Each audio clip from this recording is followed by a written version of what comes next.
नमस्कार, स्वागत है आपका हमारे YouTube चैनल टूवर्ड्स समृद्धि में।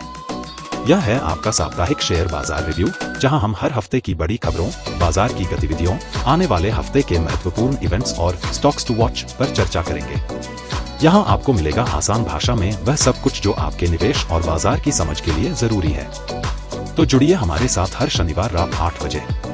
चलिए शुरू करते हैं इस हफ्ते का बाजार विश्लेषण।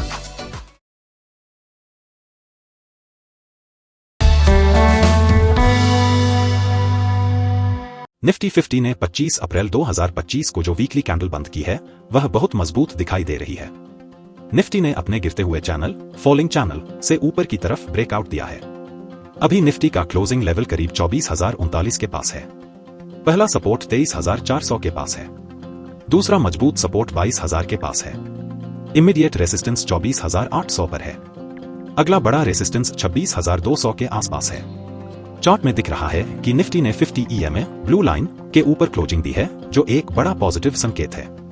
नीचे 100 EMA ऑरेंज लाइन भी मजबूत सपोर्ट दे रहा है। वॉल्यूम में भी बढ़ोतरी दिखी है, जो इस तेजी को और मजबूत बनाता है। फाइबोनाक्सी रिट्रेसमेंट के अनुसार भी निफ्टी ने 61.8% के आसपास से रिवर्सल दिखाया है। कुल मिलाकर जब तक निफ्टी 23,400 के ऊपर बना रहता है, तब तक मूड तेजी का रहेगा। अगर निफ्टी 24,800 के ऊपर क्लोजिंग दे देता है, तो फिर नई तेजी की उम्मीद बन सकती है।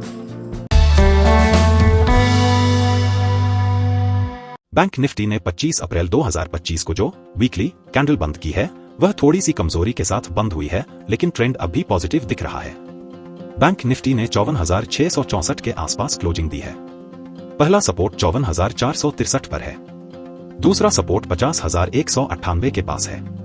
इमीडिएट रेसिस्टेंस 55,404 पर है। अगला बड़ा रेसिस्टेंस 56,000 के आसपास है। बैंक निफ्टी ने 50 EMA ब्लू लाइन के ऊपर बने रहने में कामयाबी पाई है, जो कि अच्छा संकेत है। 100 EMA ऑरेंज लाइन भी नीचे से एक मजबूत सपोर्ट दे रहा है। पिछले कुछ हफ्तों में बैंक निफ्टी ने तेजी से रिकवरी दिखाई थी और अब यह पुराने रेसिस्टेंस लेवल के पास आ गया है। अगर आने वाले हफ्तों में बैंक निफ्टी 55,404 के ऊपर मजबूती से बंद होता है, तो 56,000 तक पहुंचने का रास्ता खुल सकता है।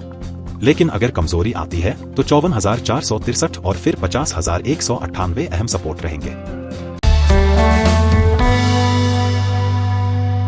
इंडिया विक्स ने 25 अप्रैल 2025 को 17.15 के आसपास साप्ताहिक क्लोजिंग दी है, जो लगभग 11% की तेजी दिखाता है।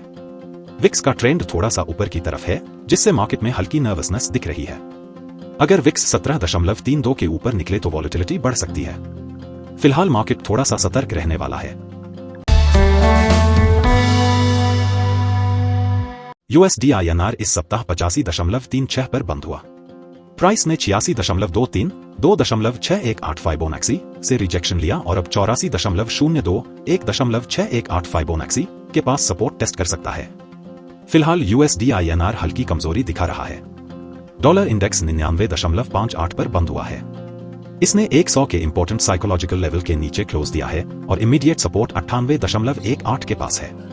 अगर यह टूटता है तो अगला बड़ा सपोर्ट 95.23 पर मिलेगा। रेजिस्टेंस अब 100 और 106.85 पर है। डॉलर इंडेक्स और USD INR दोनों में कमजोरी से भारतीय बाजार के लिए यह राहत भरी खबर है। इससे विदेशी निवेशकों FII का सेंटिमेंट बेहतर हो सकता है और बाजार में बाइंग इंटरेस्ट बना रह सकता है। अगर डॉलर इंडेक्स और USD INR और गिरते हैं, तो भारतीय बाजार को सपोर्ट मिल सकता है। डाउ जोन्स ने इस हफ्ते जोरदार रिकवरी दिखाई और 2.48% तेजी के साथ 40,113.50 पर क्लोज हुआ। अब इमीडिएट रेजिस्टेंस 41,561 पर है और मेजर हर्डल 45,069 पर दिखाई दे रहा है।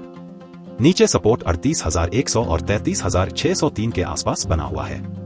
हालांकि डाउ जोन्स ने इंपॉर्टेंट ट्रेंड लाइन को तोड़ा है, लेकिन शॉर्ट टर्म में पॉजिटिव बाउंस दिख रहा है। डाउ जोन्स की रिकवरी से इंडियन स्टॉक मार्केट में भी पॉजिटिव सेंटिमेंट आने की उम्मीद है। ग्लोबल रिस्क एपेटाइट बढ़ने से भारतीय बाजारों को सपोर्ट मिल सकता है। नैस्डैक ने जबरदस्त रिकवरी दिखाई है और 6.89% उछलकर 19,447.40 पर क्लोज हुआ। फिलहाल इमीडिएट रेजिस्टेंस 19,787 पर है और मेजर हर्डल 21,800 के पास दिख रहा है। नीचे सपोर्ट 18,355 और 17,141 के पास मजबूत दिख रहा है। नैस्डैक ने भी अपनी इंपॉर्टेंट ट्रेंड लाइन को तोड़ा था, लेकिन अब शॉर्ट टर्म मोमेंटम फिर से पॉजिटिव बना है। नैस्डैक की तेजी खासकर आईटी और टेक स्टॉक्स के लिए पॉजिटिव संकेत दे रही है। इससे इंडियन आईटी सेक्टर में बाइंग इंटरेस्ट बढ़ सकता है और ब्रॉडर मार्केट को भी सपोर्ट मिलेगा। पिछले हफ्ते 25 अप्रैल 2025 के बाजार की तस्वीर साफ है। इंडियन और ग्लोबल दोनों बाजारों में एक अच्छी रिकवरी देखने को मिली है। निफ्टी ने फॉलिंग चैनल से ब्रेकआउट दिया है और 23,400 के ऊपर टिकने में कामयाब रहा है, जो आगे तेजी का संकेत है। बैंक निफ्टी थोड़ा सॉफ्ट दिखा पर ओवरऑल ट्रेंड पॉजिटिव बना हुआ है। डाउ जोन्स और नैस्डैक दोनों में जबरदस्त बाउंस आया है, जिससे ग्लोबल रिस्क एपेटाइट सुधरती दिख रही है। डॉलर इंडेक्स और यूएसडी INR में कमजोरी भारतीय बाजारों के लिए बोनस की तरह काम कर सकती है। स्ट्रैटेजी यही होनी चाहिए, डिसिप्लिन के साथ चलो, पैनिक मत करो। सपोर्ट और रेजिस्टेंस लेवल्स का ध्यान रखो और स्टॉप लॉस के साथ काम करो। मार्केट हमेशा एक मैराथन है, स्प्रिंट नहीं। पेशेंस, प्लान और पॉजिटिविटी यही असली हथियार हैं। याद रखो, हर करेक्शन में डरने की नहीं, सीखने और बेहतर बनने की जरूरत होती है। जो लक्ष्य पर टिके रहते हैं वही बाजार के असली विजेता बनते हैं। आगे का रास्ता साफ नहीं होगा, लेकिन आपके इरादे मजबूत हों तो रास्ता खुद बनता जाएगा। भरोसा रखो अपने प्लान पर, अपने आप पर। तो दोस्तों, ये था इस हफ्ते का शेयर बाजार रिव्यू। उम्मीद है आपको हमारा ये विश्लेषण पसंद आया होगा और आपकी जानकारी में बढ़ोतरी हुई होगी।